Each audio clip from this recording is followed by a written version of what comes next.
Hey, it's Clay, and this will be a video chart on ticker symbol ANDI. We'll take a look at the 30-minute time frame.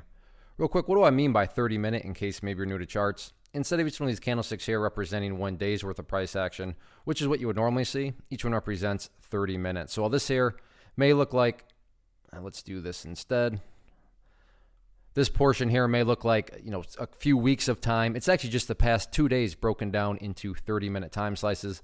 I like to do this time frame. I think does a good job of telling the quote-unquote story of the price. I did not do an update on this one yesterday, so no video yesterday, but definitely want to get things updated here as we head into the weekend. And the first update comes about based on a foundational rule in charting, which states when levels of support are broken and closed below, they do tend to act as resistance. So if you remember the video from a few days ago, talked about 0075 as that area of support, but right there is where the price was broken. So we actually have a good kind of textbook example of how this rule plays out. So from kind of theory to reality, there is where that support level was broken. So according to the rule, you would expect it to see it act as resistance, and that's exactly what happened here this afternoon. Couldn't quite get up above it. By no means am I saying that the price can never, ever break back above 0075. I'm just saying it makes sense why the price did currently struggle to get back above that area. I'm going to go ahead and get rid of that line up there, a little house cleaning. Sure, it still pertains. It's just not relevant right now. And from a presentation standpoint, I don't want to risk causing confusion because there's clutter with lines all over the place. So I'm trying to keep this as clean as possible. In the event the price can push through that 0075, the next key overall area of resistance to keep an eye on is going to be that purple line right there, the 50-period simple moving average. Keyword being moving. So as time goes by, that purple line is going to move its way downwards and get more and more relevant. So keep an eye on that, but one step at a time, one bridge at a time. And that first bridge that the bulls will need to cross, again, at 0075. Now, what about levels of support?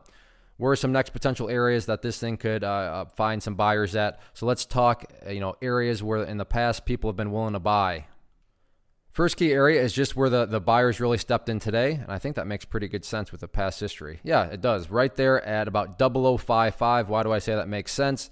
Well, you go back here through the history of the chart, and you can see on this bounce right here, the bears try to press down, backwards with the bounce, but the bulls said, no, that's not going to happen. And once again today, that's right where the bulls stepped in. So there is certainly some history there at 0055. So that'll be first level of support going into next week. Next level of support after that, if 0055 cannot hold, will be down there at 0047. So that is where the chart currently stands. Bulls are trying to stabilize here. Bulls are trying to, build a base at 0055. So we'll see if they can continue with that or not. One of the biggest questions that I get is, hey Clay, how do you find the stocks that you trade? So what I've done is put together a free resource guide where I talk about the tools that I use to locate stocks that I find interesting and think may have potential. So if that sounds like something that could add value to you as a trader, then click on the image that is up on the screen right now and I will email you the guide. The guide itself is very short and to the point, and best part, it's completely free. Thanks for watching the video. Let me know if you have any questions.